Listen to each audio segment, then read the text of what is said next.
ദൈവത്തിന് മഹത്വം അർപ്പിക്കുന്നു. ലോകസംഭവങ്ങൾ കർത്താവായ യേശുവിൻ്റെ വരവിനെ വിളിച്ചറിയിച്ചുകൊണ്ടിരിക്കുന്ന ഈ അന്ത്യകാലത്ത് ഒരിക്കൽ അറിഞ്ഞതാണെങ്കിലും പിന്നെയും ദൈവത്തിൻ്റെ പരിശുദ്ധാത്മാവ് നമ്മെ ഓർപ്പിച്ചുണർത്തുന്ന അനുഗ്രഹിക്കപ്പെട്ട പ്രത്യാശയുടെ വചനങ്ങൾക്കായി നമുക്ക് ദൈവത്തിന് സ്തോത്രം ചെയ്യാം. ദൈവം നമ്മിൽ നിന്ന് പ്രതീക്ഷിക്കുന്നതും ആഗ്രഹിക്കുന്നതും നാം ദൈവപ്രസാദമുള്ളവരായിട്ട് ജീവിക്കണം എന്നുള്ളത് മാത്രമാണ്.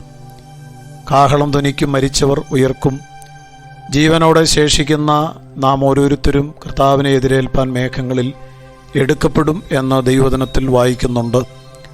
കർത്താവിൻ്റെ വരവിൽ നാം ഏവരും എടുക്കപ്പെടണം എങ്കിൽ ഈ ഭൂമിയിൽ ജീവിച്ചിരിക്കുമ്പോൾ നാം എന്തൊക്കെ ചെയ്യണം എന്നുള്ളതിനെക്കുറിച്ചാണ് ദൈവത്തിൻ്റെ വചനം നമ്മെ ഓർപ്പിക്കുന്നത്.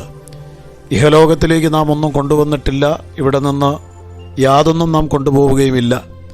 നഗ്നരായിട്ട് വന്നു, നഗ്നരായിട്ട് തന്നെ നാം മടങ്ങിപ്പോകും. ഈ ഒരു ബോധ്യത്തോടുകൂടി നമ്മുടെ പ്രവൃത്തികളായിരിക്കും നമ്മെ പിൻപറ്റുന്നത് അല്ലെങ്കിൽ നമ്മെ അനുഗമിക്കുന്നത് എന്നുള്ള ബോധ്യത്തോടുകൂടി ദൈവത്തിന് പ്രസാദമുള്ള പ്രവൃത്തികൾ ചെയ്തുകൊണ്ട് നിത്യതയ്ക്ക് വേണ്ടി ഒരുങ്ങുവാൻ നമുക്കെല്ലാവർക്കും നമ്മെ ദൈവകരങ്ങളിൽ സമർപ്പിക്കാം. മത്തായി സുവിശേഷം 24-ാം അധ്യായം 36-ാമത്തെ വചനത്തിൽ, ആ ദിവസവും മണിക്കൂറും പിതാവല്ലാതെ സ്വർഗത്തിലെ ദൂതന്മാരോ പുത്രൻ പോലുമോ അറിയുന്നില്ല. നോഹയുടെ കാലത്ത് സംഭവിച്ചതുപോലെ തന്നെ ആയിരിക്കും മനുഷ്യപുത്രൻ്റെ പുനരാഗമനവും.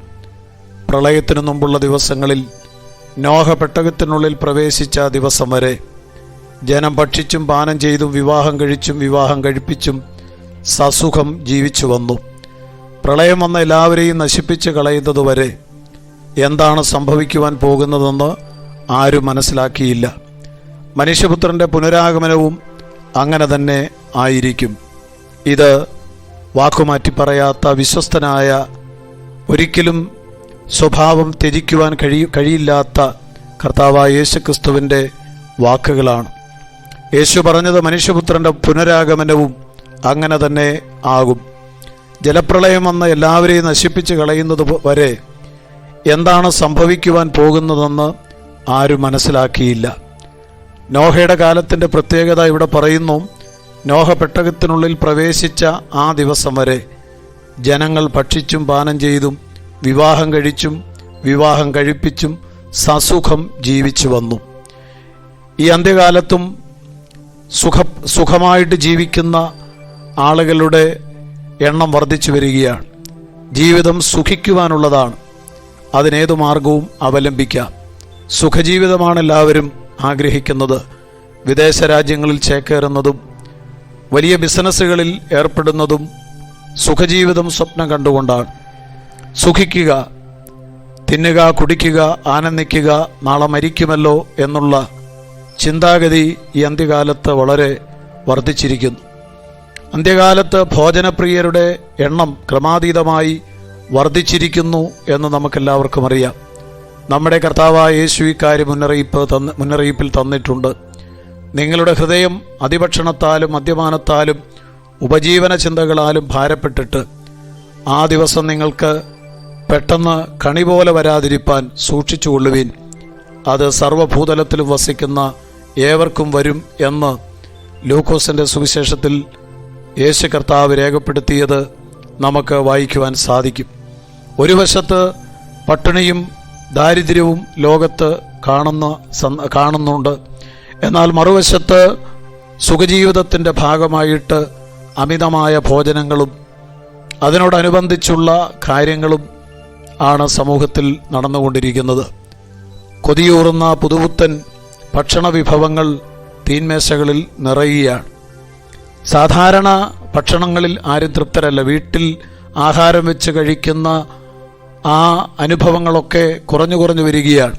ഹോട്ടലിൽ ആയിരിക്കുന്നു, അല്ലെങ്കിൽ ഹോട്ടലിൽ നിന്ന് വരുത്തുന്ന ഭക്ഷണങ്ങളിലായിരിക്കുന്നു മനുഷ്യർക്കെല്ലാവർക്കും പ്രിയം. അതിൻ്റെ തെളിവാണ് നാട് നീളെയുള്ള ഭക്ഷണശാലകൾ, തട്ടുകടകൾ, റെസ്റ്റോറൻറ്റുകൾ. ഇതെല്ലാം പെരുകുന്നതിൻ്റെ കാരണം ഫുഡ് ഫെസ്റ്റിവലും ഭക്ഷ്യമേളകളും എല്ലാ മാസങ്ങളിലും അവിടെവിടങ്ങളിൽ സംഘടിപ്പിക്കുന്നതിൻ്റെ കാരണം മനുഷ്യൻ ഭോജനപ്രിയരായിട്ട് മാറിക്കഴിഞ്ഞു എന്നുള്ളതാണ്.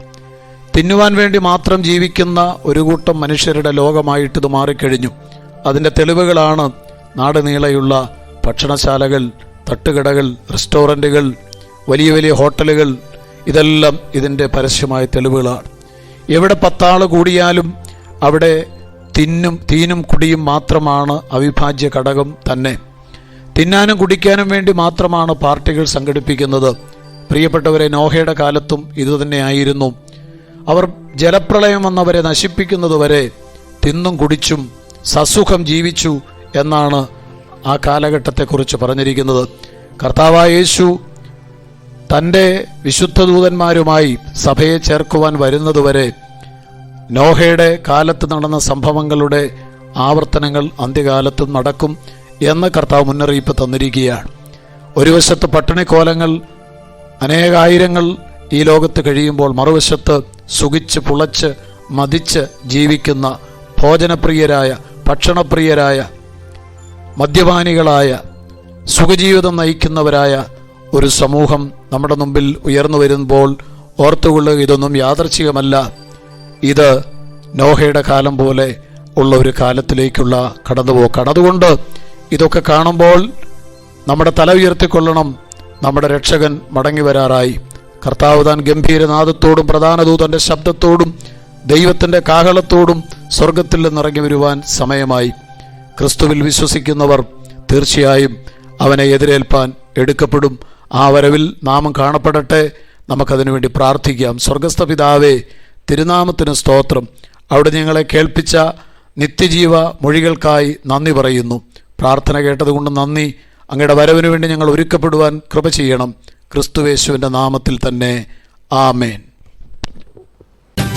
കാഹളനാദം കേൾക്കാറായി കുഞ്ഞാട്ടിൻ കാന്തേ, വ്യാകുലകാലം തീരാറായി ക്രൂശിൻ സാക്ഷികളെ, ആയാറിൽ നീ കണ്ടിടും ദൂതസേനകളെ, അവരുടെ നടുവിൽ എൻ പ്രിയനെ കാണാം മേഘത്തിൽ. കാഹളനാദം കേൾക്കാറായി